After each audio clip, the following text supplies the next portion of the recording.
Omicidio di Limena, Franco Bergamini era morto da almeno 10 giorni, in queste ore l'autopsia sul corpo trovato in 2 sacchi nascosti nell'armadio. La stanza era piena di profumatori per coprire l'odore del cadavere. Si indaga per omicidio a carico di ignoti, intanto però resta introvabile il coinquilino, un 40enne triestino. Su Facebook 2 giorni fa scriveva di essere proprio a Trieste nel suo passato, un arresto per estorsione a 2 disabili. Tutti volevano bene a mio figlio, gli piaceva tanto andare a scuola. Allo strazio del papà del 12enne stroncato da un infarto a mira e morto tra le braccia della madre, aveva il cuore malato.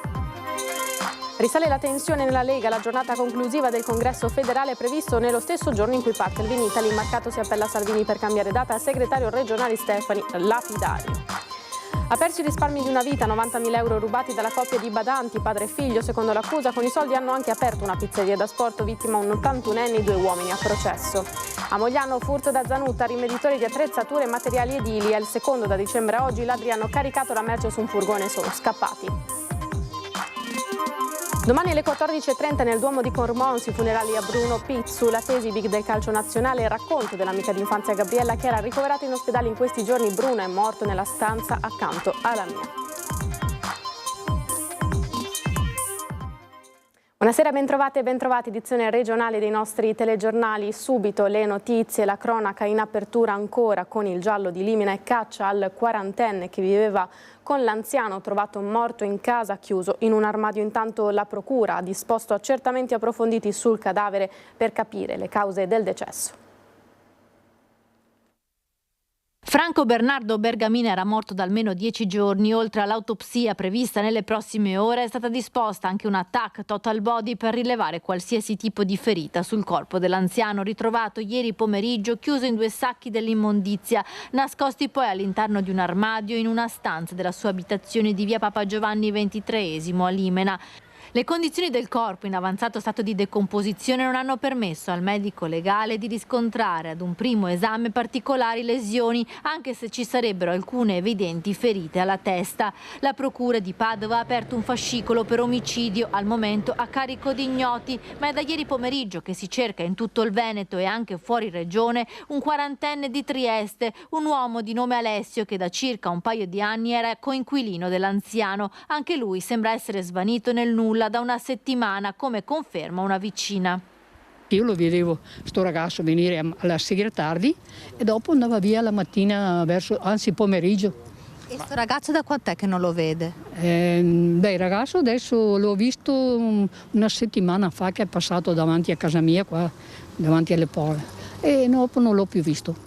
Il 40enne si vedeva saltuariamente anche con una donna che però non viveva lì. Di lui al momento sembra non esserci traccia, ma sembra che nei giorni prima di scomparire, contattato da un cognato di Bergamini, abbia riferito che l'uomo era andato via per qualche giorno.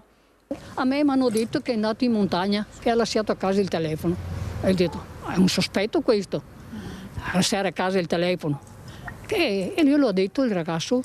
L'armadio dentro cui è stato trovato il cadavere dell'80enne è stato smontato dai carabinieri che sono tornati questa mattina nella casa di via Papa Giovanni XXIII e verrà poi analizzato dalla scientifica. Era sigillato con del nastro adesivo. Nella stanza dove è stato ritrovato il corpo c'erano anche numerose bottigliette di profumatori per ambiente per nascondere l'odore della decomposizione. Chi ha ucciso Franco Bernardo Bergamini voleva fare in modo che il cadavere venisse ritrovato il più tardi possibile e far credere che l'anziano fosse ancora vivo in casa. D'altronde i vicini sapevano che usciva di rado. E vivevano insieme da 2 anni la vittima e il 40enne inquilino che sembra svanito nel nulla. Nel passato dell'uomo originario di Trieste anche un arresto per minacce ed estorsione. Si cerca ovunque Alessio, il 40enne triestino che da 2 anni circa era inquilino di Franco Bernardo Bergamini nell'appartamento di via Papa Giovanni XXIII a Limena. Potrebbe essere lui l'ultima persona ad aver visto vivo l'80enne trovato morto dentro dei sacchi dell'immondizia nascosti all'interno di un armadio della sua abitazione. L'indagine della procura è a carico di ignoti, ma la testimonianza dell'uomo è fondamentale per ricostruire tutti i tasselli del giallo. Sulla pagina Facebook del 40enne l'ultimo messaggio risale risale al 4 marzo, appena 2 giorni fa. Sotto una foto con gli occhiali da sole risponde ad un'amica che gli chiede dov'è. Dice di essere a casa sua a Trieste, ma al momento sembra svanito nel nulla. Tra le ultime foto pubblicate c'è anche quella proprio con Bergamin. Sembra risalga ad inizio gennaio. I due sorridono e in uno dei commenti un'amica scrive: bella amicizia che scalda il cuore. Nel passato di Alessio un arresto a Trieste nel 2015 per estorsione e minacce a 2 persone disabili e alcuni precedenti per reati contro il patrimonio. A Limena lo vedevano uscire la mattina e rientrare la sera a casa di Bergamin. Nessuno sa che lavoro facesse. Una settimana fa i vicini lo avevano sentito dei rumori e urla in piena notte. L'ultima volta che è stato visto a Limena è stato lunedì scorso. Poi il silenzio è calato sulla casa fino alla macabra scoperta del corpo dell'anziano. Il caso del 12enne stroncato da un arresto cardiaco ieri sera ammira lo strazio del padre. Tutti lo descrivono come un ragazzino vivace che amava la scuola. Ieri che io sono al lavoro, dopo sua mamma ha chiamato io che stavo male. E quando io ho tornato a casa non c'è niente da fare. In pochi minuti suo figlio Najib se n'è andato, a 12 anni. Ieri il suo cuore ha smesso di battere, nonostante i tentativi disperati di rianimarlo non c'è stato nulla da fare. La famiglia di origine ghanese vive in via Giovanni XXIII a Borbiago di Mira. Najib era in casa, racconta il papà, quando ha iniziato a sentirsi male. Lui sta giocando con suo fratello, dopo lui è seduto sul divano che sua sorella ha chiamato a mamma. Mamma è venuta a vedere, lui ancora spera male. Lei vuole chiamare 119, dopo ha chiamato carabinieri, loro è venuto a prendere il bambino, ha portato farmacia. In attesa dell'ambulanza i carabinieri sono corsi nella farmacia vicina perché provvista di defibrillatore, dove il personale ha tentato di rianimare il 12enne e così anche in ambulanza durante la corsa verso l'ospedale di Dolo. Ma il cuore di Najib, già operato nel 2019, questa volta non ce l'ha fatta. Suo cuore questo hanno operato, dopo lui comincia, non è tante cose, non va bene. Prende medicina mattina alle 8, alle 10, mezzogiorno, ogni giorno. La famiglia, residente a Borbiago dal 2007, è conosciuta e ben inserita nella comunità, così come Najib, ricordano il papà e la sua insegnante di arabo, rappresentante del centro islamico. Lui piace andare a scuola, se lui non va a scuola sempre piange a casa, sempre pronto per la scuola. Tanti amici a scuola. Era praticamente il bambino di tutti. Era mio figlio dell'altra maestra, era amato da tutti. Infatti ieri siamo rimasti scioccati. Sconvolta la comunità a partire dall'amministrazione. È un grande lutto, una tragedia che ha colpito tutti. Come amministrazione siamo ovviamente vicino alla comunità, alla famiglia. Ho avuto modo di telefonare e parlare con il padre per testimoniare la nostra vicinanza e il nostro cordoglio. Quando accadono queste cose si resta sempre interdetti, addolorati, quindi in questi momenti non resta che stare vicino alla famiglia, ai fratelli, ai familiari e veramente vivere questo lutto con tutta la nostra sensibilità. Najib lascia i genitori e 4 fratelli. L'Università di Padova ha chiesto alla famiglia di poter avere il suo cuore per la ricerca. Siamo ora alla politica, voltiamo decisamente pagina. Risale la tensione in casa Lega. La giornata conclusiva del congresso federale è prevista nella stessa data in cui parte il Vinitalia a Verona. Marcato in diretta Focus TG, ospite del direttore Bacialli, si appella a Salvini per cambiare la data, ma il segretario regionale Stefani è lapidario sul no. Io spero che ci sia la sensibilità e la voglia politica di tener conto di questo grande e importante momento e di posticipare di una settimana, di 2 settimane, tanto, ripeto, abbiamo aspettato anni, non è che se aspettiamo 2 settimane in più casca il mondo. E faccio un appello a Matteo Salvini dalla sua rete, insomma, di accogliere questa richiesta del Veneto. Marcato lancia l'appello in diretta, ma dal vertice della Lega in Veneto, Alberto Stefani la risposta è lapidaria: non si cambia data e la nuova tensione nel carroccio è servita sul piatto. Riavvolgiamo il nastro. Arriva il tanto sospirato ok al congresso federale della Lega e da via Bellerio si informano i territori sul luogo e data: Firenze, weekend del 5-6 aprile. Peccato che proprio il 6, domenica, coincida con la prima giornata, la più importante, di una kermesse che nel Veneto, attrazione bollicine, è vitale, il Vinitaly di Verona, dove i nomi più importanti del carroccio da Zaia in giù non sono mai mancati. Subbuglio tra i diversi esponenti e Roberto Marcato è tra questi. Avranno visto che c'è la manifestazione più importante d'Europa, forse del mondo, per quanto riguarda il vino a Verona, che è il Vinitaly. È del tutto evidente che il presidente Zaia, l'assessore Caner, ma molti rappresentanti istituzionali devono per forza di cose essere lì e siccome il principio ubiquitario ancora non c'è, quindi se uno da una parte non può essere dall'altra, è giusto che il sistema sia lì per dire ancora una volta che i nostri vini devono avere il posto nel mondo che meritano. Ma il segretario veneto e vice segretario federale Alberto Stefani risponde a stretto giro in modo inequivocabile. Questo è un tema inesistente, dice. La Lega e i delegati saranno al congresso federale. Peraltro i delegati si candidano e si faranno eleggere proprio per esserci, quindi evito di commentare questioni inesistenti. Tra i delegati di diritto ci sono il presidente della regione e i consiglieri regionali e anche questi evidentemente devono essere presenti, fa capire Stefani, che chiude. Il congresso dura 2 giorni e ci sarà modo di esserci per tutti.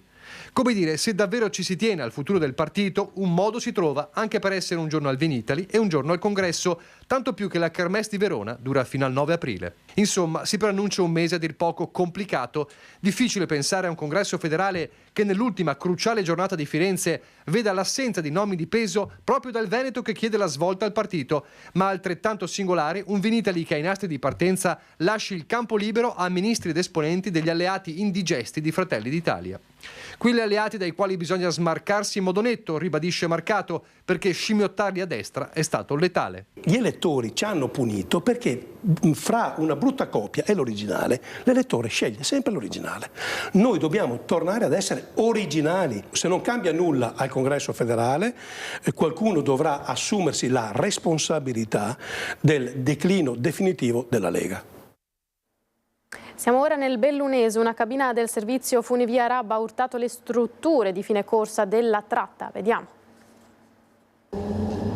Momenti di paura nel tardo pomeriggio di ieri per un incidente alla funivia Vai e Vieni Funifor di Araba. Una cabina è andata a sbattere contro il fine corsa della stazione di Valle e l'addetto presente a bordo avrebbe riportato contusioni ma non corre alcun pericolo. Subito soccorso, l'uomo è stato affidato ai sanitari per le cure del caso. Erano le 17 circa quando è accaduto l'incidente, probabilmente causato da un'anomalia all'impianto. Quali per ora è difficile da capire. Sia la polizia in servizio sulle piste che il personale dell'agenzia ANS-FISA, competente per la sicurezza, hanno avviato le indagini. L'attenzione è concentrata sull'apparato tecnologico che muove la funivia. Il Funifor Araba Porta Vescovo è un impianto veloce che supera 873 metri di dislivello e una lunghezza di quasi 2700 metri in pochi minuti a una velocità di 12 metri al secondo. Si tratta di un impianto superstabile al vento e, a differenza delle classiche funivie, ha 2 funi portanti e una fune traente che lavorano in modo indipendente,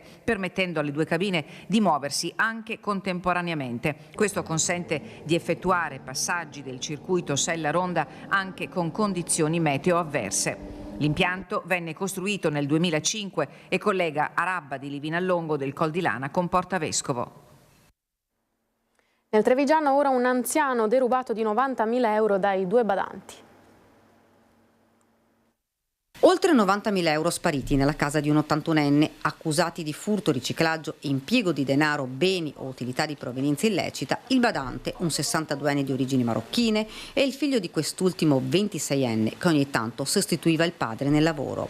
I fatti sono avvenuti a Sernaglia della Battaglia nel 2021. I 2 indagati sono stati rinviati a giudizio. La vittima, che ora si trova in una casa di riposo, ha accusato il colpo dopo il furto. Si è visto portare via gran parte dei risparmi di una vita, soldi che teneva all'interno di una cassaforte nella sua abitazione. La vittima si fidava del badante che da mesi lo aiutava in casa, spiega il legale che difende l'anziano, e questo non riesce ad accettarlo. L'anziano si trova attualmente in casa di riposo, è affetto dal morbo di Parkinson e quindi non sta benissimo, però si rende conto di quello che è accaduto, era lucido, ovviamente ben lucido 2 anni fa, adesso un po' meno, però insomma, ogni volta chiede notizie di questo procedimento e quindi è abbastanza cosciente di quello che sta succedendo. Ad accorgersi della cassaforte vuota proprio l'anziano, che ogni tanto la priva per prendere qualche contante. Presentata la denuncia ai carabinieri, immediatamente erano scattate le indagini. I sospetti si sono concentrati subito sul badante nordafricano e sul figlio, entrambi residenti a Treviso. All'interno dell'abitazione dei due, i militari dell'Arma hanno trovato circa 47.000 euro. Gli indagati si sono difesi sostenendo che quei soldi erano dei guadagni del loro lavoro. Per gli investigatori sarebbero state una parte della somma sottratta. Inoltre il sospetto è che con l'ingente somma rubata i due stranieri avessero acquistato un'attività di pizzeria da sport aperta, tra l'altro, pochi mesi dopo il furto a Treviso. Era denaro nostro, frutto di piccole attività legate a pubblici esercizi e ad una quota di una scuola in Marocco, avevano detto padre e figlio. Il prossimo 14 novembre, davanti al tribunale in composizione collegiale, ci sarà il processo. A Mogliano ora furto da Zanutta, rivenditori di attrezzature e materiali edili, è il secondo da dicembre a oggi. A dicembre mi hanno tagliato la rete in due, sono venuti qua, mi hanno asportato del materiale entrando dalla vetrata questa qui. Ieri è successo più o meno la stessa cosa. Secondo colpo in 3 mesi, merce rubata anche questa volta per un valore intorno ai 15.000 euro, sebbene per ora si tratti solo di una stima. Nel mirino dei ladri alle 4:40 del mattino la filiale di Mogliano Veneto di Zanutta, rivenditore di ferramenta e materiale per l'edilizia in via Giotto, zona artigianale. I malviventi, 2 quelli ripresi dalle telecamere di videosorveglianza, hanno forzato il cancello per accedere al piazzale. Prima hanno provato a forzare questo con un piede di porco, hanno fatto questa operazione qui, poi hanno fatto sempre leva qui con il piede di porco o qualcosa del genere, comunque qualcosa di rilevante, e forzandola sono riusciti a entrare. Invece l'altra volta che erano venuti avevano proprio con una mazza sfondato il vetro, ma una cosa che secondo me ci hanno messo anche parecchio tempo perché sono vetri indistruttibili praticamente. L'allarme è scattato, ma sono bastati pochi minuti ai ladri per portar via utensili professionali e una pressatrice. Il materiale che devo ancora quantificare perché il danno è ingente, purtroppo è un danno che è già successo un'altra volta. Questa volta sono entrati addirittura con un furgone. Caricato il quale si sono dati alla fuga. I filmati delle telecamere sono già stati consegnati ai carabinieri che già indagano sul primo colpo. La somiglianza tra i due furti è evidente, ma anche se gli autori non dovessero essere gli stessi dell'altra volta, di certo conoscevano bene negozio e magazzino. La rapidità dell'esecuzione mi fa capire che sono persone che probabilmente sono già state qui, perché se no non sarebbero stati così fulminei nell'asportare le cose. Sono andati dritti su materiale specifico che ha valore oppure hanno preso a caso? No, hanno preso tutto il materiale che ha valore lasciando lì le cose che non hanno valore. Secondo me è gente che sa che questo tipo di materiale riesce a probabilmente rivenderlo in qualche maniera velocemente, se no non sarebbe stata ripetitiva la cosa. Ora a Mestre, al quartiere Pertini, quartiere sotto attacco con una serie di tentati furti che, seppur falliti, hanno provocato molti danni. Molto probabilmente qualche sbandato ha fatto più danni che altro, perché poi non ci sono stati furti di nessun genere, solo rotture. E rotture di scatole anche.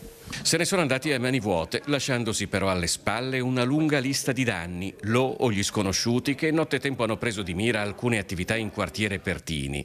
Non solo qui, ma allargando lo sguardo più in generale a tutta Mestre, difficilmente però si è assistito ad un attacco così massiccio, circa una mezza dozzina di tentativi d'effrazione in un centinaio di metri, e al tempo stesso così confuso e modesto nei risultati. E se individuiamo chi è stato, oppure individuiamo ladri o spacciatori eccetera, noi ci costituiamo parte civile, perché questo è un quartiere a posto, e invece veniamo dipinti delle volte 4 deficienti veniamo dipinti come un quartiere pieno di ladri, pieno di spacciatori, insomma, cosa che non è. Il primo segno di questa sconclusionata attività è il tentato sfondamento di una finestra vetrina del bar accanto al Circolo Hauser. Gli sforzi non devono essere stati pochi, ma non sono andati neanche vicino a rompere il vetro. Poche decine di metri ed ecco i segni di un poco convinto tentativo d'effrazione a quello che forse solo dopo ci si è accorti essere uno studio medico. Risparmiata la tabaccheria, è stato il turno, anche qui pare con poca convinzione, della panetteria,